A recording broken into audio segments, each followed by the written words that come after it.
Setting boundaries with family members can feel impossible. The guilt, the pressure, the fear of hurting the people you love can seem really overwhelming. Family ties are strong, and guilt often keeps us stuck. But creating boundaries is necessary for you to move on in your life and to get away from religious trauma.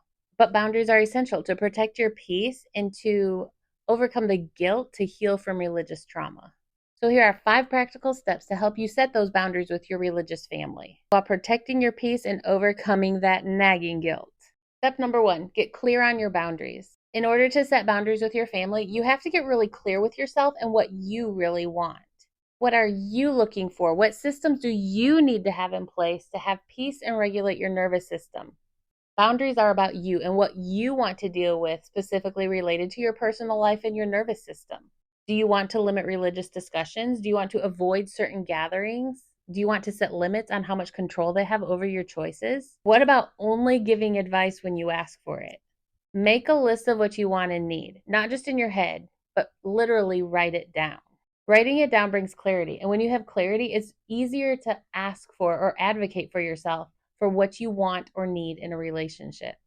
Step number 2, communicate calmly but firmly. Emotions can run really high when discussing boundaries with religious family, especially if the family does not believe in boundaries.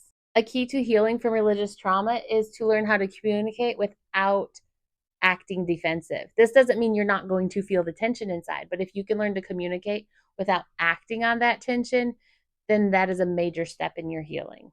It takes time and it takes practice.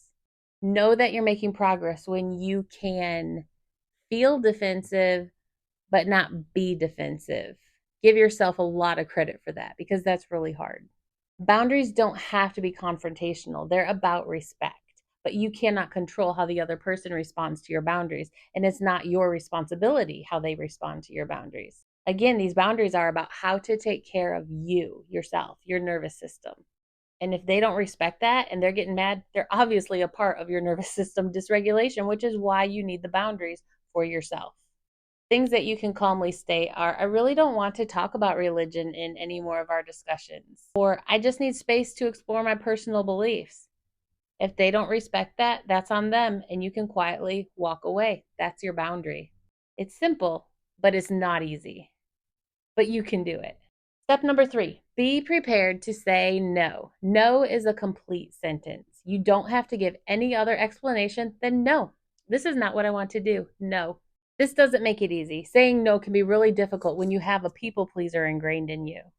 But the more you practice it, the easier it will become. When it comes to you, your opinion about yourself and those you allow close to you in your life and the discussions you're going to have is what matters most. Only you can fully take care of you. It's your responsibility and nobody else's.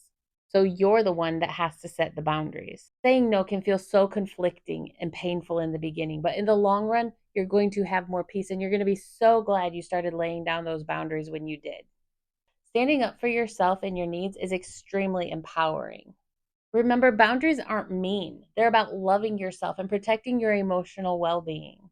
Don't apologize for setting boundaries. You would not apologize for taking care of your child. Don't apologize for taking care of yourself. Step number 4, find support outside the family. Leaving your family's religion is isolating enough, and creating boundaries adds another layer of complexity.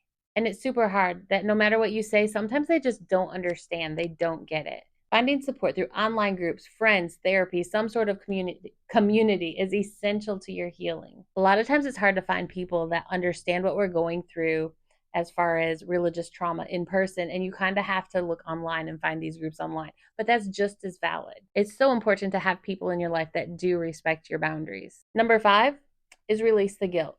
The guilt that you feel from setting boundaries with your religious family can feel really intense and overwhelming. But you are not responsible for other people's emotions, and healing from religious trauma means learning to let go of that guilt. This happens over and over and over until eventually you realize that it's gotten easier. Over time, you'll realize that releasing that guilt and letting it go is one of the most freeing parts about this journey. Remember, nothing worth having comes easy. It's going to be hard to start out with, but it does get easier. Setting boundaries with religious family can feel like you're walking on a tightrope, but it's one of the most powerful things you'll ever do for your healing. Have you struggled with setting boundaries in your own life? I would love to hear how you handled it in the comments below.